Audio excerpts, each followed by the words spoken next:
Hi, my name is Gil Robertson, president of the African American Film Critics Association. Today, we're talking to one of our favorite families, two members from the world famous Braxton clan, who are here to talk about their new show, The Braxtons.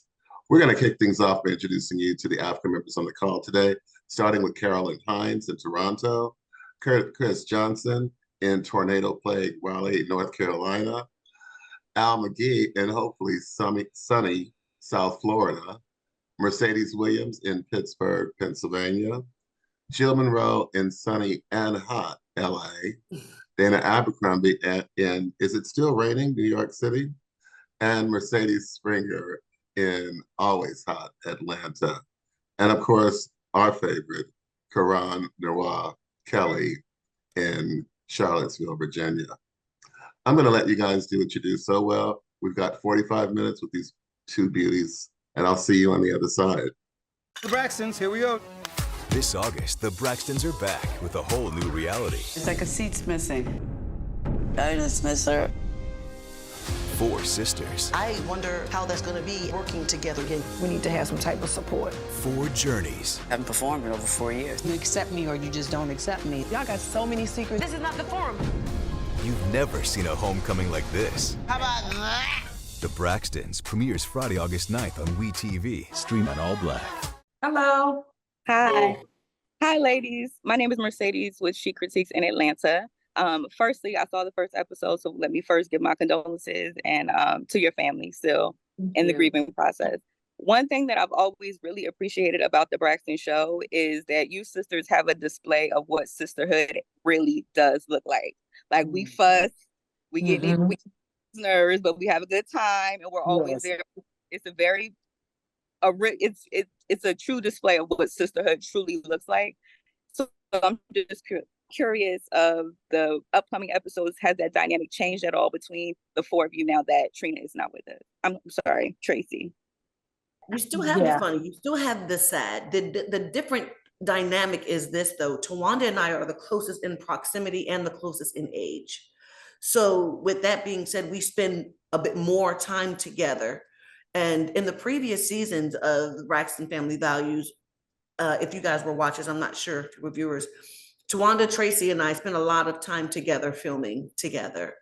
And because of that, we created a different type of bond, especially because we were so close together. And then Tony and Tamar were in California together. So because of that, even after the cameras were off, Tawanda and I spent a probably pukable amount of time together. Yes, we did. In these past 3 years of hiatus. Yes. But as far as the dynamic of sisterhood is concerned, that has not changed. I absolutely agree with Trina. The only dynamic, well, I want to say the only, but the biggest dynamic that has changed is Tracy, because she bought her Tracy-isms with the sisterhood, because every sister has their own personality. And that's definitely missed in all of the episodes, the new episodes of the Braxtons, but we try to bring it back together and bringing Tracy's legacy alive and fulfilling her wish of us doing the show. There's another Mercedes Williams out of Pittsburgh, Pennsylvania, owner and chief film critic of the movie Scene Queen. Also, again, as Mercedes said, condolences to you and your family and the loss of your beloved sister. Thank So you. my question is that the show has been on a hiatus. And what were your initial feelings coming back? Was there anxiety, apprehensions? What does it mean to let the public back into our family lives again after grieving such a tough loss? What does it look like when you're on your way to the set for the first time, or even having those conversations to bring the show back or do another season? It was absolutely bittersweet. Because Tracy wanted to tell her story. She really wanted to reboot the Braxtons even while she was transitioning, but of course she wasn't able to do that. When she was able to speak about it, she was like, listen, guys, I would like for you guys to tell my story. Since I'm not able to tell my story and I have to transition, I need for you guys to tell my story. So this is the fastest that the Braxton girls has ever said yes. The fastest. I mean, there was no resistance. There was no pushback. as it was in the very first season of the Braxton Family Values, it was just like, we have to do this for Tracy. It was a no-brainer for us. But I will say that the first time that we did the first scene and us having dinner together, it was a missing piece. I felt empty. I felt like there was a definite missing piece of the Braxtons. It was an empty chair, and it kind of symbolized the fact that she's not physically here with us. Even though we can feel her energy and feel her presence, we knew that Tracy was, it was reality. It was the real reality of Tracy not being here. There were lots of highs and lows for me this season, but one of the things for me was, especially in a public forum, I'm not even talking about the cameras, I'm talking about even in front of my sisters, to even just say it out loud that she was gone and that she transitioned. And those feelings that I'd suppressed and put under subjection, I had to actually finally deal with.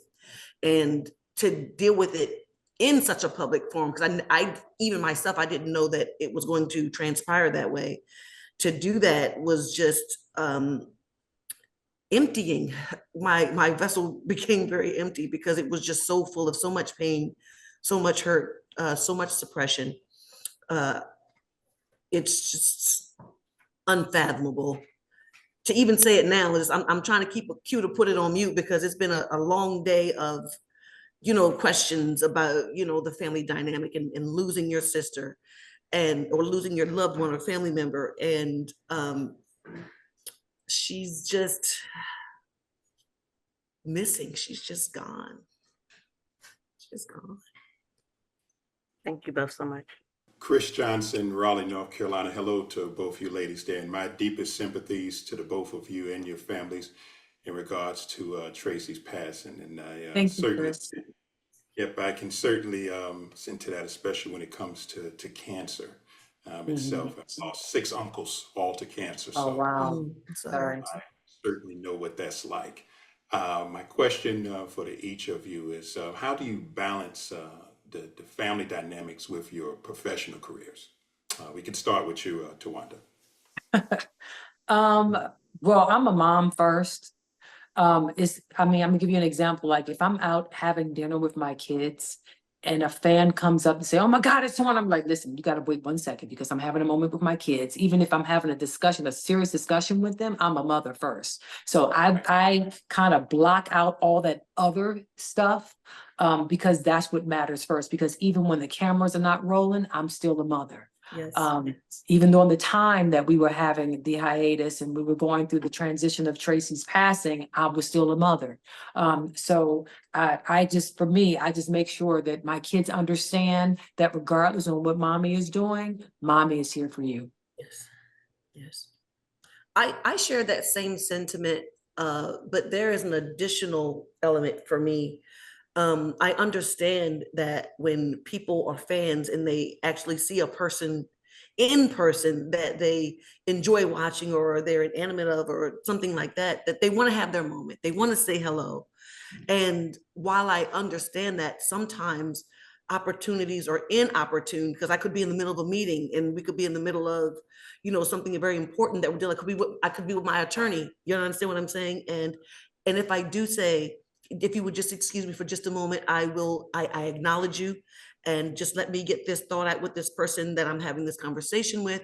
And we can absolutely take those 5 minutes, that conversation, that picture or whatever it is that you need, because some conversations are very sensitive and sometimes people literally just stand there until you give them that moment. And sometimes the nature of your conversation is so sensitive. You're just kind of like, I don't want to be rude to you because I appreciate you, because there is no us without you, but please also appreciate the fact that I need this space right now that I'm having.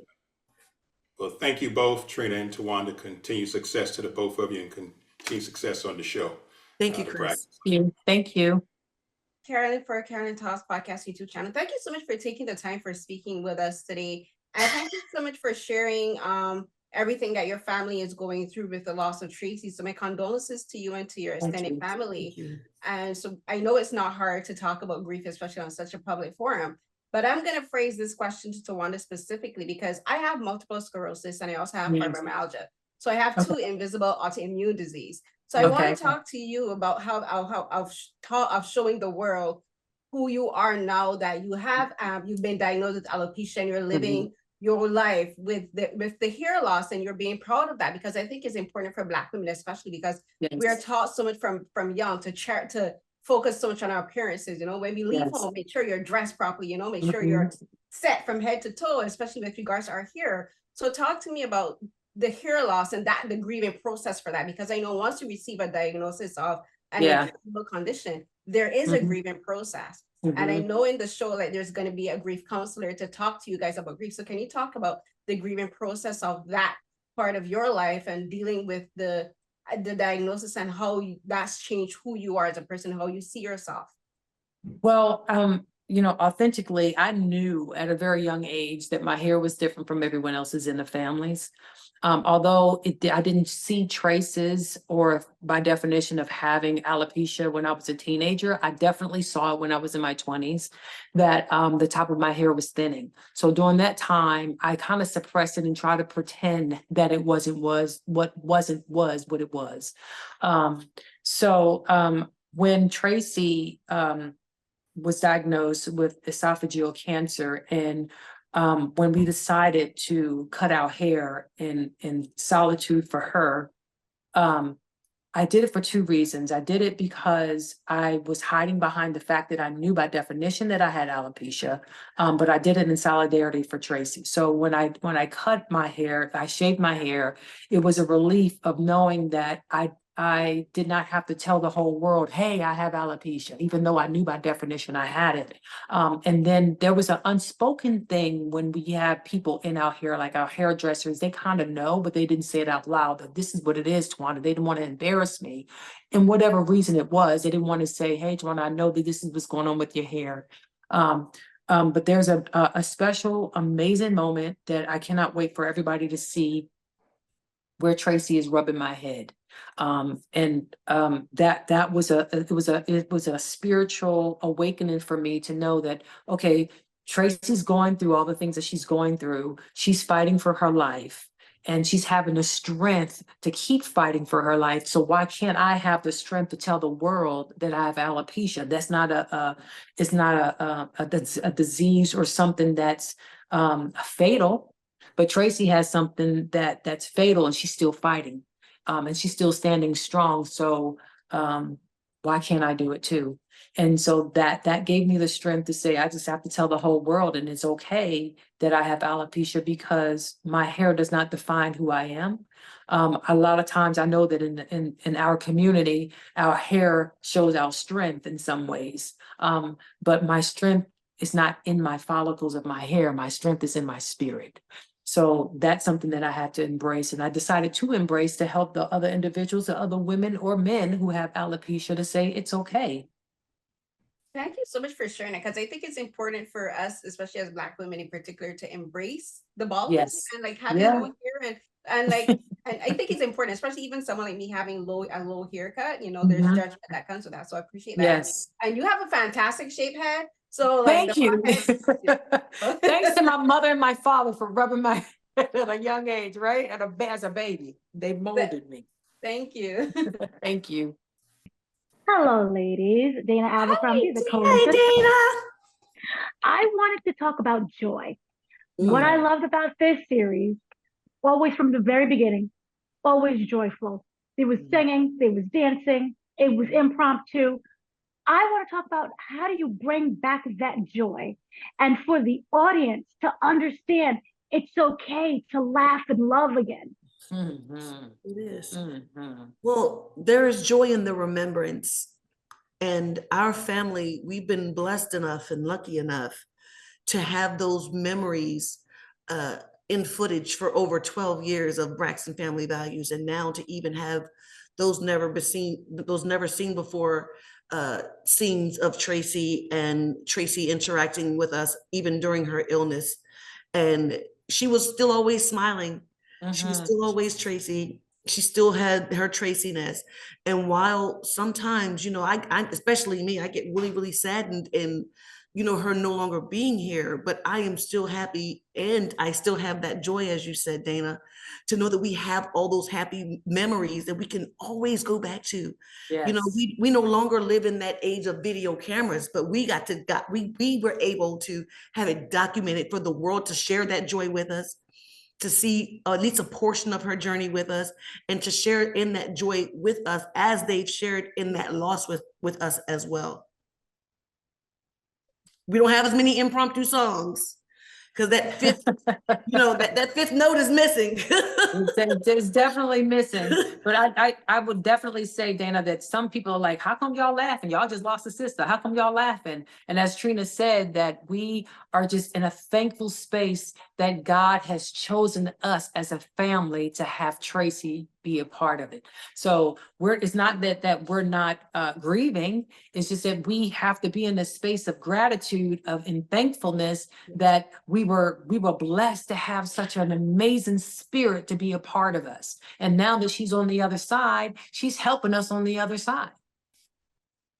Thank you both for speaking to me, and thank you again for sharing your story. Thank you, Dana. And thank you for your amazing questions all the time. All the time, all the time.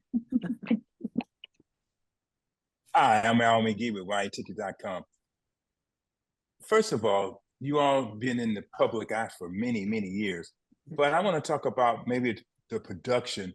You're on the We station. Have they been very good to you? What I mean by that is, have they ever said you can't do this? We'll let you do this? Or have they put a fence around your show and your creative ideas? Hey, Mr. Al, let me tell you, thank you for that amazing question too. We TV has been extremely wonderful in regards to what our boundaries are and what we want to talk about. Unfortunately, what happens is, because there's so many of us, it's kind of difficult to capture everything in 60 minutes or squeeze everything that we want to talk about in 60 minutes. And what I would love to happen is in the future that maybe all the things that ended up on the editing room floor become another series of what couldn't be said or seen on television, because there's so much more, of course, as you know, Mr. Al. So no, they don't give us any boundaries in that way, but we do give them boundaries to say, you cannot come in our bedroom, we can't talk about this, and we don't want to talk about that. That's too sensitive. And they're very accommodating when it comes to those things. Yes, well, even I'm going to piggyback on you. I'm not saying I call her because her name is Umba. So the thing is, even while we were doing this press promotion, they had been very sensitive about our feelings and about our emotions. And I mean, they are a part of our family. We're not gonna act like everything has been perfect, because it hasn't been. Just like all families, we have a difference in opinion. But at the end of the day, we come together because we want a great show, and we also want to have respect for one another in an effort to make a great show, because they know that we are just not castmates. We are a family. When the lights go off, when the cameras go down, we still have to live our lives as a family. We can't just ignore each other and say, well, I'm not going to speak to you for 3 months or whatever. No, that's unacceptable. And if you've ever met my mother, you would know that that's unacceptable, because when Miss E has to step in, it's not pretty. But they understand and respect that, and we understand and respect what they're trying to do as well. And it just works cohesively. Mm-hmm. Well, thank you for taking time with us at the African American Film Critics Association. And again, my condolences to your family also. I know that type of loss and things like that. Have a great season. Thank you. Thank you, Mr. McGee. Hi, Jill Monroe, RSVP with Jill Monroe. Great to talk. Hey, Jill. So we've talked about, you mentioned that there are highs and lows that you go through. So what are some of the highs that you guys experienced this season in coming back together as a family and shooting this? What points were up for you? The fact that I was able to film with my family again. and that we were able to come together, even during the time of us having Spirit as a grief counselor, that those things were needed. And those things, I feel that we had to do this. It was impeccable for us to move forward, to show the whole world, especially our community, that it's okay to have therapy, that it's okay to talk about your feelings, good, bad, or indifferent. Everybody's not always going to agree, but at least when we're going through something that's traumatic as a death or a transition, that we are vulnerable and honest enough to have somebody to talk to. A low for me is negative energy and negative people. I don't like to surround myself with negativity and negative words. I think people should comment responsibly. They don't know the full scope of a situation, especially in a family dynamic. They know what they see 1 hour a week, of someone's life. And believe it or not, we have feelings. We are people too, and the audacity of some people to try to imply that we are trying to market or to try to expose our sister's death in an effort to gain popularity or clicks or likes or fame or money. We are a family, not a family. That's not what we're here for. We're here to tell a real, honest, and true story about the journey of our sister. We are trying to remember her legacy. And, you never move on. This is just for me. Some people may. You never move on, but you move forward. And what better way to move forward to, express the joy and love and laughter that she brought not just to our lives, but to the lives of our viewers and fans. Amazing. Thank you so much. Thank you, Jill. Thank you, Jill. Hi, this is Karan Lenoir Kelly of Karanism.com and Love Music Pleasure. And I have a question about love. I want to know from both of you, coming up as a large family, coming up in a group, coming up in the church, sometimes your identity can get lost. I want to know, what is your superpower as a sister and as a woman standing in your own identity? And I also want to know if you miss us as much as we missed you. Well, first of all, let me just tell you that lipstick is amazing. Okay? Yes.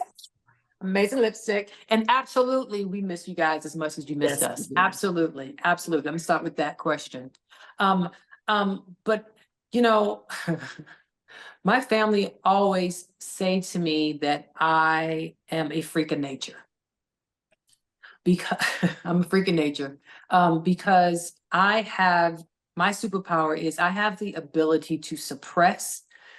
I suppress, and not only do I suppress, what I do is I allow myself to have a feeling, I process the feeling, and then I let it go.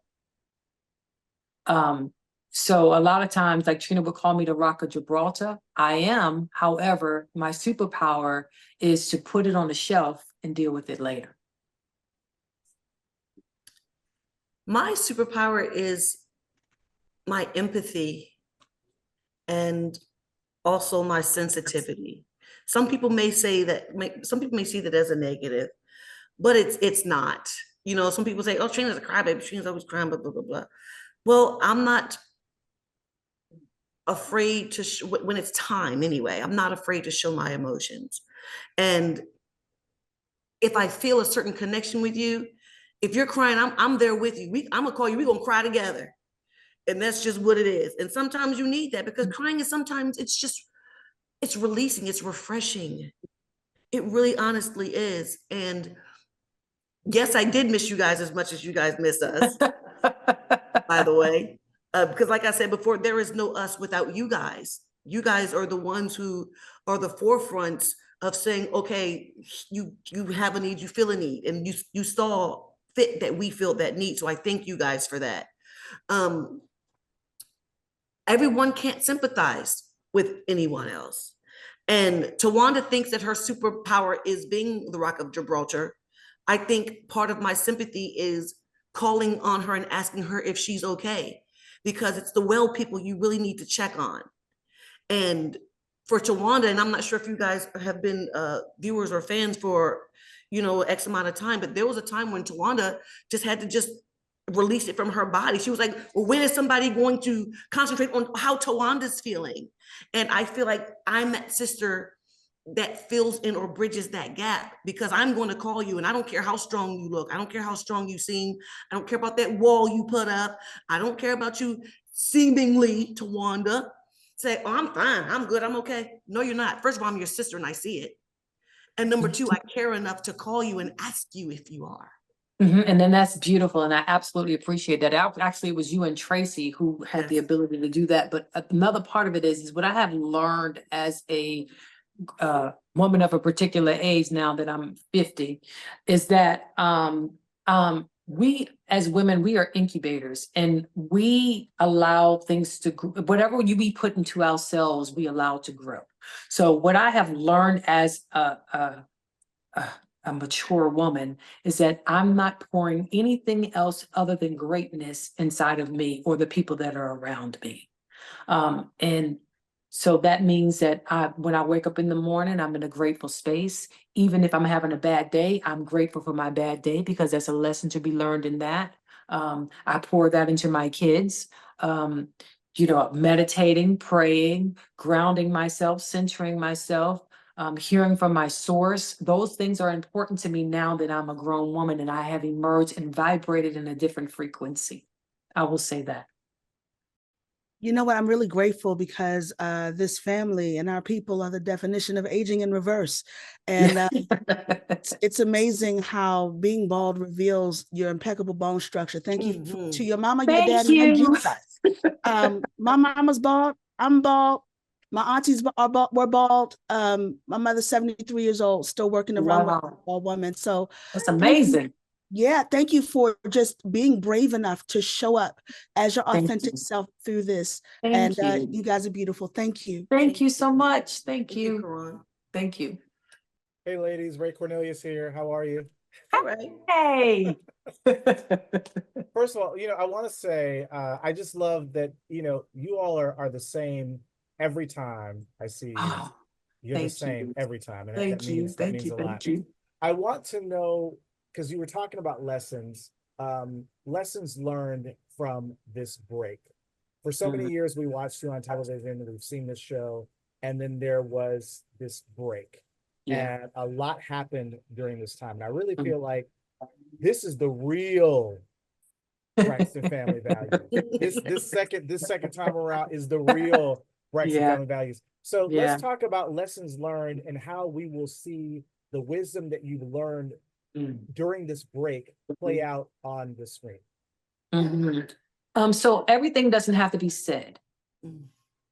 And because somebody is going through something emotionally, regardless of if it's good or bad, lashing out or however that may look, you don't have to say anything. You have to allow a person to have their moment, whatever that is, whatever color that looks like, and then just still give them grace. I had to learn that just because someone says something is their truth doesn't make it the truth. And you have to decipher what that is. So if someone says, I have to speak my truth, I have to speak my truth, I think that's amazing that you speak your truth. But the truth looks differently. Okay. And I no longer, and I hope this does not sound insensitive, I no longer have the capacity to tiptoe around someone else's triggers. It's not your duty. I'm not saying that I don't sympathize or empathize with you and what you have been through and what you have gone through, or what you are continuing to go through or have gone through, but it is not my responsibility to coddle you. I encourage you to work through it. I encourage you to counsel through it. I encourage you to talk through it, but I cannot tiptoe around your triggers. I have my own that you don't tiptoe around. Well, it's not just that. It's not your duty. It's not your duty. And it's not your assignment. That part. Thank you so much, ladies. You're welcome. Thank you, Ray. Thank you, Ray. you guys, we've talked a lot about there's grief, joy, loss, you know, like connection and gifts and everything. I want to ask you about, you've been doing this show for so many years. The world has changed since the first season to now. Your family has changed from the first season to now. You know, you individually have changed from first season to now. Social media has changed from the Yes, it has. from the first season to now. I want you both to talk about how social media and how people see reality TV shows, especially reality TV shows about Black families, and a family that's as predominant as yours in the music scene, like R&B and all, and gospel. How the way that social media and the internet and reality TV shows has changed has made you change the way you approach filming this show from the first season to now, because this season is very different. It's much more intimate. It's much more centered on a specific event. So talked about how social media, all of that, how everything has changed, has made the way you approach filming and the way you take time to make sure, you know what, I'm going to step back from this, but I'm also going to, this is what my sister wanted me to do. So we can go with Trina first, and then Tawanda, you can answer second. Okay. I think one of the things that's happening, especially with a lot of social mediums, these young people especially, they feel like they need to expose everything, whether it's their business, whether it's their bodies, whether it's intimate details in their relationships that people just don't need to know. And I think it's also important for us to have a duty, not just as a family, not just as women of a certain age, but also as African-American women. I want to appeal to all women, don't misunderstand me, but it's very important as African-American women that you show that you can disagree and you can quarrel without getting physical. Everything is not throwing a glass of wine in someone's face or grabbing someone's hair. And we are going to disagree. We may say some words that are unsavory, but you still need to learn how to handle yourself in a mature and responsible way, because that is no longer being depicted, not just on social mediums, but on television as well. But you could include television as a social medium if you want to know the truth, because, you know, people are watching. These young girls are watching. These young people are looking for someone to emulate. And if the only thing that they can possess on these screens is negativity and nakedness, and quite frankly, unscrupulous behaviors, what are we going to do? Where is our job? And this job is grown Black women. How do we help guide and direct them to become young women who are, you know, that show perfection, to show someone that a man wants to marry? I've noticed, don't get me to talking too long, guys. I have noticed that the pendulum is changing in the amount of marriages happening. Everything is exposed. You've already shown everybody what this man or woman or whatever, whoever you're with, is gonna get. And it's not necessary. You have to learn to reserve something for yourself. And that's just my personal long-winded opinion.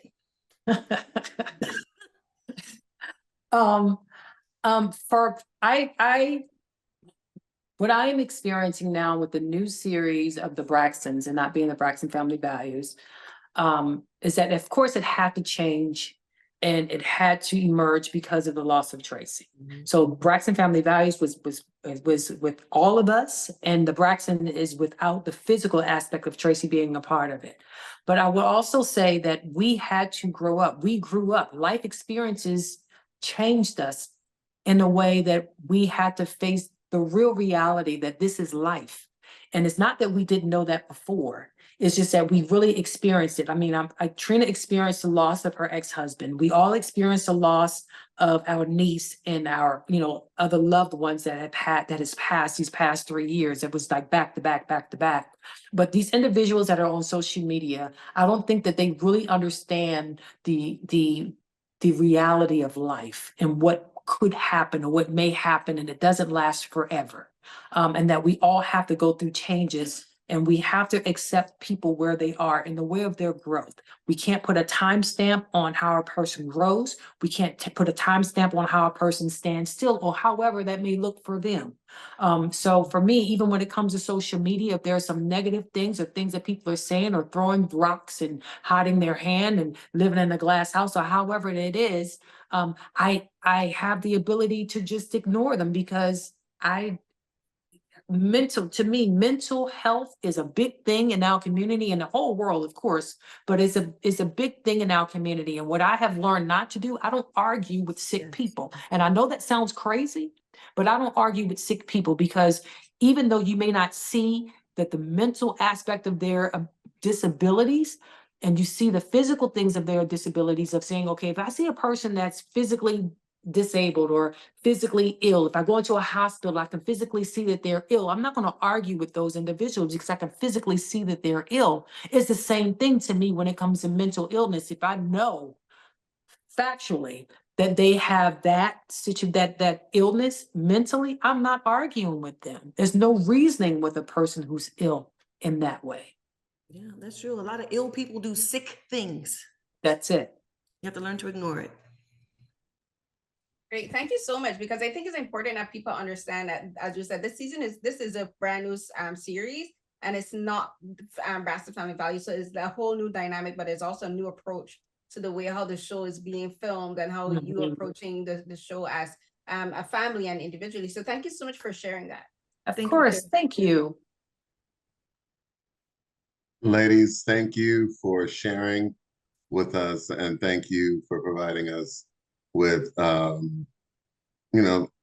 great entertainment. We appreciate you. We value you. Thank you. And look forward to our continued support. Thank you so much. Thank you. On behalf of the world's largest group of Black film and TV critics, thank you for watching this edition of AAFCA Roundtables. Thank you. Thank you guys so much. Thank you all for your amazing questions. Yes. And, it was a pleasure to meet each and every one of you. So it'll be twice.